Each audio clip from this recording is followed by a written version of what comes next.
ओम नमो भगवते वासुदेवाय। सत्यनारायण व्रत का पहला अध्याय इस प्रकार से है। एक समय नेमिषारण्य में तीर्थ में सोन का दासी 88,000 ऋषियों ने सूर्य से पूछा, हे प्रभु, इस कलयुग में वेद विद्या रहित मनुष्य को प्रभु भक्ति किस प्रकार मिलेगी, उनका उद्धार कैसे होगा। इसलिए हे मुनि श्रेष्ठ, कोई ऐसा तब कहिए जिससे थोड़े समय बूढ़े प्राप्त होवे तथा मन वांछित फल मिले। वे कथा सुनने की हमारी इच्छा है। सर्वज्ञात शास्त्र ज्ञाता श्री सूर्य जी बोले, हे वैष्णव में पूज्य, आप सबने प्राणियों की हित की बात पूछी है। अब मैं उस श्रेष्ठ व्रत को आप लोगों से कहूंगा जिस व्रत को नारद जी ने लक्ष्मी नारायण से पूछा था। लक्ष्मीपति ने मुनि श्रेष्ठ नारद से कहा था, सो ध्यान से सुनो।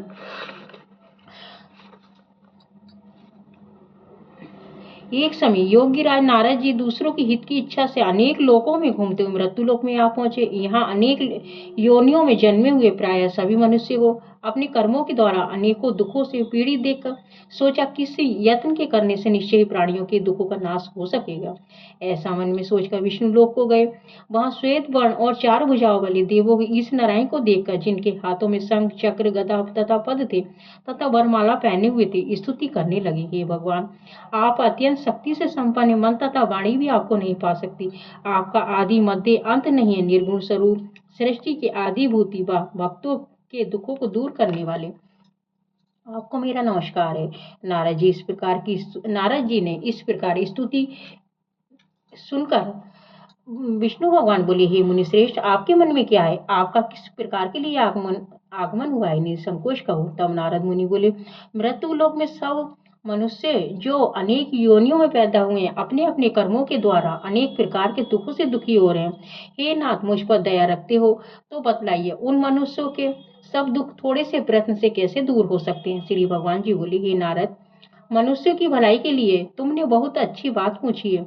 जिस काम के करने से मनुष्य मोह से छूट जाता है, वे मैं कहता हूँ, सुनो। बहुत पुण्य को देने वाला, स्वर्ग तथा मृत्यु लोक में दोनों में दुर्लभ एक उत्तम व्रत है। आज मैं प्रेम बस होकर तुमसे कहता हूँ, सत्यनारायण का ये व्रत अच्छी तरह विधि पूर्वक करके मनुष्य आयु पर्यंत यहाँ शुभ भोग कर मरने पर मोक्ष को प्राप्त होता है।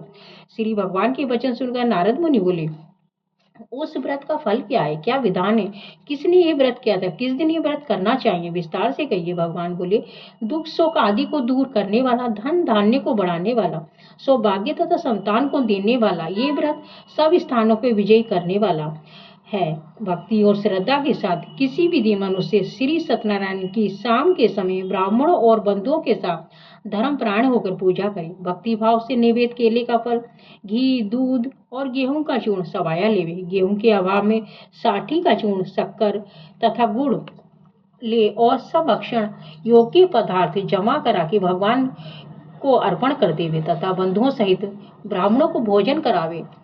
तो उसके पश्चात स्वयं भोजन करे। नित्य गीत आदि का आचरण कर सत्यनारायण भगवान का स्मरण करता हुआ समय व्यतीत करे। इस तरह व्रत करने पर मनुष्य की इच्छा निश्चय ही पूरी होती है। विशेष कर कली काल में भूमि पर यही मोक्ष का सरल उपाय है। कथा का दूसरा अध्याय।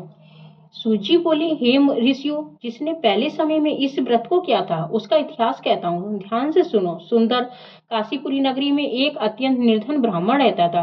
वे भूख और प्यास से बेचैन हुआ नित्य पृथ्वी पर घूमता था। ब्राह्मणों से प्रेम करने वाला भगवान ने ब्राह्मण को दुखी देखकर बूढ़े ब्राह्मण का रूप धर उसके पास जा आदर से पूछा, हे विप्र, नित्य दुखी हुआ पृथ्वी पर क्यों घूमता है? हे श्रेष्ठ ब्राह्मण, ये सब मुझसे कहो, मैं सुनना चाहता हूँ। ब्राह्मण बोला, मैं निर्धन ब्राह्मण हूँ, भिक्षा के लिए पृथ्वी पर फिरता हूँ। हे भगवान, यदि आप इसका कोई उपाय जानते हैं तो कृपा करके कहो। तब वृद्ध ब्राह्मण बोला, सत्यनारायण भगवान मन वांछित फल देने वाले हैं, इसलिए हे ब्राह्मण, तू उनका पूजन कर, जिसके करने से मनुष्य सब दुखों से मुक्त होता है। ब्राह्मण को व्रत का सारा विधान बतलाकर बूढ़े ब्राह्मण का रूप धारण करने वाले सत्यनारायण भगवान अंतर ध्यान हुए। जिस व्रत को वृद्ध ब्राह्मण ने बतलाया था मैं उसको करूंगा, ये निश्चय कर उसे रात में नींद भी नहीं आई। वे सवेरे उठ सत्यनारायण के व्रत का निश्चय कर भिक्षा के लिए चला। उस दिन उसको भिक्षा में बहुत सा धन मिला, जिससे बंधुओं बांधों के साथ उसने सत्यनारायण भगवान का व्रत किया। इसके करने से वह ब्राह्मण सब दुखों से छूटकर अनेक प्रकार की संपत्तियों से युक्त हुआ। उस समय वे ब्राह्मण हर मास व्रत करने लगा। इस तरह सत्यनारायण भगवान के व्रत को जो करेगा वे सब पापों से छूटकर मोक्ष को प्राप्त होगा। जो पृथ्वी सत्यनारायण का व्रत करेगा वे मनुष्य सब दुखों से छूट जाएगा। इस तरह से नारद जी ने नारायण से कहा हुआ ये व्रत मैंने तुमसे कहा है। हे विप्रो, मैं अब और क्या कहूँ। ऋषि बोले, हे मुनीश्वर, संसार में इस ब्राह्मण से सुनकर किस किसने इस व्रत को किया वे हम सुनना चाहते हैं। इसके लिए हमारे मन में श्रद्धा है। सूर्य बोले, हे मुनियों, जिसने इस व्रत को किया वे सब सुनो। एक समय ब्राह्मण धन ऐश्वर्य के अनुसार बंधु बांधों के साथ व्रत करने को तैयार हुआ। उसी समय एक लकड़ी बेचने वाला बूढ़ा आदमी आया। बाहर लकड़ियों को रखकर ब्राह्मण के मकान में गया।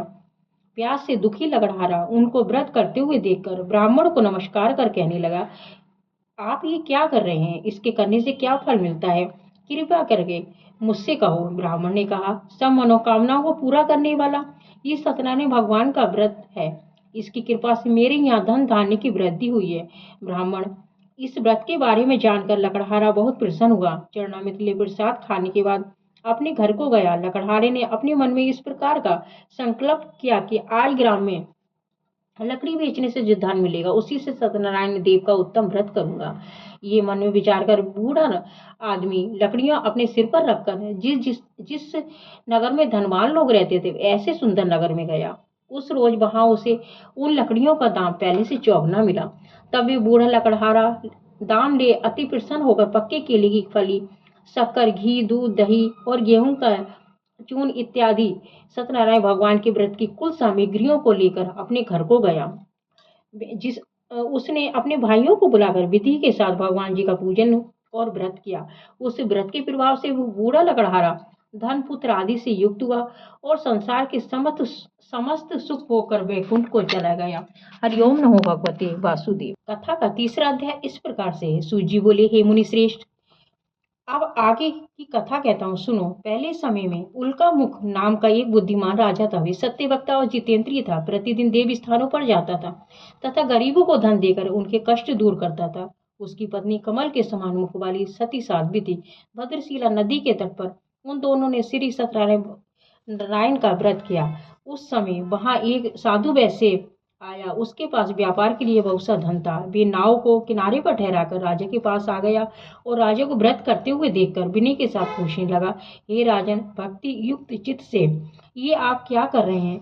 सो मेरी सुनने की इच्छा है, सो आप मुझसे कहिए। राजा बोले, ये अपने महाशक्तिवान व्रत अपने बांधवों के साथ पुत्र आदि की प्राप्ति के लिए महाशक्तिवान सत्यनारायण भगवान का ये व्रत और बा पूजन किया जा रहा है। राजा के वचन सुनकर साधु आदर से बोला, हे राजन, मुझसे इसका सब विधान कहो। मैं भी आपके कथा अनुसार इस व्रत को करूंगा। मेरी भी कोई संतान नहीं है, इससे निश्चय ही होगी। राजा ने सब विधान सुनकर व्यापार से निर्वृत्त होकर वे आनंद के साथ घर गया और साधु ने अपनी स्त्री से संतान देने वाली उस व्रत का समाचार सुनाया और कहा कि जब मेरे संतान होगी तब मैं इस व्रत को करूंगा।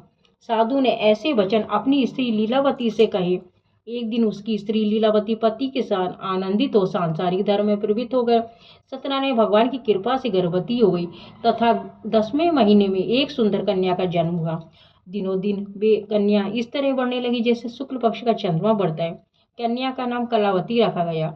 तब लीलावती ने मीठे शब्दों में अपने पति से कहा, जो आपने संकल्प किया था कि भगवान का व्रत और वह पूजन करूंगा, आप उसे करिए। साधु बोला, हे प्रिय, इसके विवाह पर करूंगा। इस प्रकार अपनी पत्नी को आश्वासन दे वे नगर को गया। कलावती पितृगृह में वृद्धि को प्राप्त हो गई।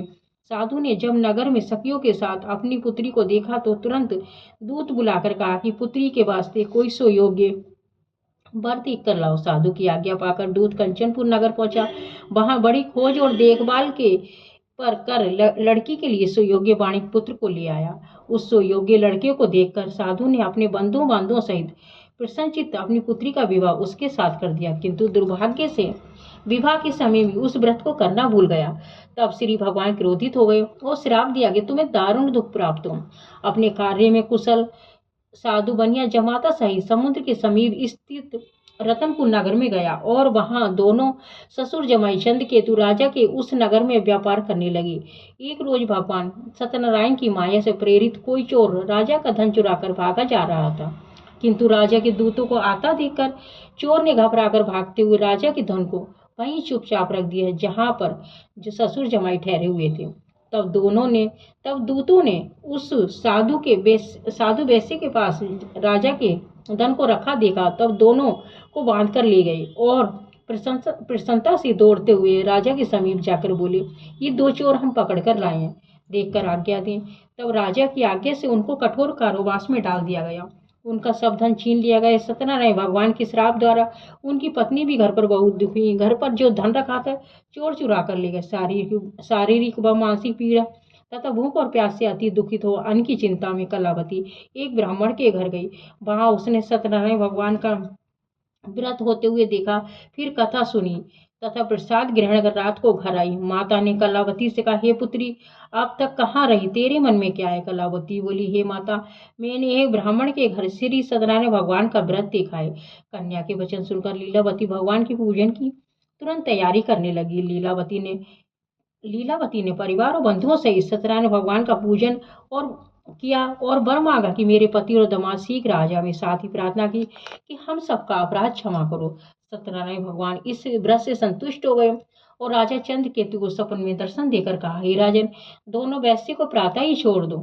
उनका सब धन जो तुमने ग्रहण किया है उन्हें दे दो, नहीं तो तेरा धन, राज्य, पुत्र आदि नष्ट कर दूंगा। राजा से ऐसे वचन सुनकर भगवान अंतर ध्यान हो गए। प्रातःकाल राजा चंद्र केतु ने सभा में अपना सपन सुनाया और फिर दोनों बाणी पुत्रों को कैद से मुक्त कराकर सभा में बुलाया। दोनों ने आते ही राजा को नमस्कार किया तथा मीठे वचनों से बोला, हे महानुभावो, भावी बस ऐसा कठिन दुख प्राप्त हुआ है, अब तुम्हें कोई भय नहीं है। ऐसा कहकर राजा ने उनको नए नए वस्त्र आभूषण पहनाए।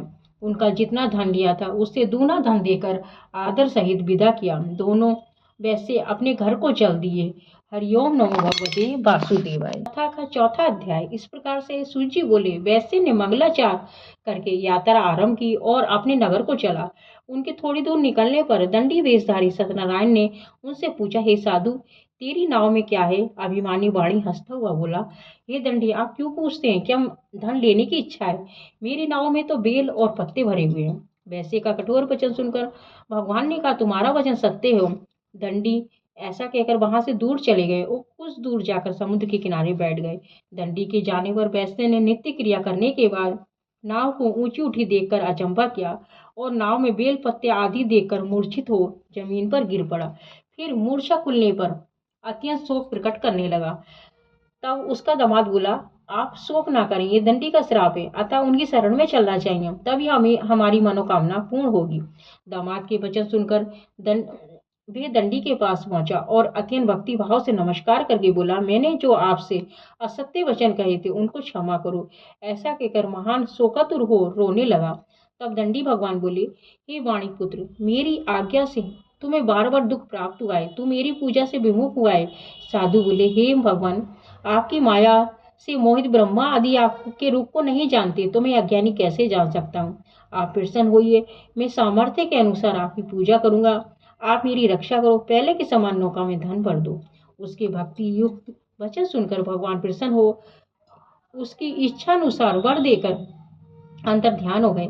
तब उन्होंने नाव पर आकर देखा तो नाव धन से परिपूर्ण है और वे फिर भगवान सत्यनारायण का पूजन कर साथियों सहित अपने नगर को चला। अब अपने नगर के निकट पहुंचा, तब दूत को घर भेजा। दूत ने साधु के घर जाकर उसकी स्त्री को नमस्कार कर कहा, साधु अपने दामाद सहित से नगर के समीप आ गए हैं। ऐसा वचन सुनकर साधु की स्त्री बड़े हर्ष के साथ सत्यदेव का पूजन कर पुत्री से कहा, मैं अपने पति के दर्शन को जाती हूँ, तू कार्य पूर्ण कर शीघ्र आ। माता के वचन सुनकर कलावती प्रसाद छोड़कर पति के पास गई और प्रसाद की अवज्ञा के कारण सत्यदेव रुष्ट हो गए और उसके पति को नाव सहित पानी में डुबो दिया। कलावती अपने पति को न देखकर रोती हुई जमीन पर गिर पड़ी और इस तरह से नौका को डूबा हुआ देखकर कन्या को रोता हुआ देखकर साधु दुखित हो बोला, हे प्रभु, मुझसे या मेरे परिवार से जो भूल हुई है उसे क्षमा करो। उसके दीन वचन सुनकर सत्यदेव प्रसन्न हो गए और आकाशवाणी हुई कि हे साधु, तेरी कन्या मेरे प्रसाद को छोड़कर आई है, इसलिए इसका पति अदृश्य हुआ है। यदि भी घर जाकर प्रसाद खाकर लौटे तो उससे पति अवश्य मिलेगा। ऐसी आकाशवाणी सुनकर कलावती ने घर पहुंचकर प्रसाद खाया, फिर आकर पति के दर्शन किए। तत्पश्चात साधु ने बंधु बांधवों सहित सत्यदेव का विधि पूर्वक पूजन किया। उस व्रत से वह पूर्णिमा को सत्यनारायण भगवान का पूजन करने लगा। और वे इस लोक को शुभ होकर अंत में स्वर्ग लोक गया। हरिओम नमो भगवते वासुदेवाय। कथा का 5वां अध्याय इस प्रकार से है। सूत जी बोले, हे ऋषियों, मैं और भी कथा कहता हूँ, सुनो। प्रजा पालन में तिलीन त्वंग ध्वज का नाम का एक राजा था। उसने भी भगवान का प्रसाद त्याग कर बहुत दुख पाया। एक समय वन में जाकर वन्य पशुओं को मारकर बड़ के पेड़ के नीचे आया। वहां उसने ग्वालों को भक्ति भाव से बंधुओं सहित सत्यनारायण जी का पूजन करते देखा। राजा देखकर भी अभिमानवश वहां नहीं गया और ना ही नमस्कार किया। तब ग्वालों ने भगवान का प्रसाद उसके सामने रखा तो वह प्रसाद को त्याग कर अपनी सुंदर नगरी को चला। वहीं उसने अपना सब कुछ नष्ट पाया। वे जान गया कि ये सब भगवान ने किया है। तब वे विश्वास कर ग्वालों के समीप गए और विधि पूर्वक पूजन कर प्रसाद खाया तो सत्यदेव की कृपा से पहले जैसा था वैसा ही हो गया। दीर्घ काल तक सुख भोगकर मरने पर स्वर्ग लोक को गया। जो मनुष्य इस परम दुर्लभ व्रत को करेगा, भगवान की कृपा से उसे धन धान्य की प्राप्ति होगी। निर्धन धनी होता है, बंदी बंधन से मुक्त होकर निर्भय हो जाता है। संतानहीनों को संतान प्राप्त होती है तथा सब मनोरथ पूर्ण होकर अंत में वैकुंठ धाम को जाता है। जिन्होंने पहले समय में इस व्रत को किया, अब उनके दूसरे जन्म की कथा कहता हूँ, सुनो। वृद्ध सतातन ब्राह्मण ने सुदामा का जन्म लेकर मोक्ष को पाया। उल्का मुख नाम के राजा दशरथ ने वैकुंठ को प्राप्त किया। साधु नाम के वैश्य ने मोर ध्वज बनकर अपने पुत्र को आर्य से चीरकर मोक्ष को प्राप्त किया। महाराज तुंगध्वज ने स्वयंभू होकर भगवान में भक्ति युक्त कर्म कर मोक्ष को प्राप्त हुआ। हरिओम नमो भगवते वासुदेवाय।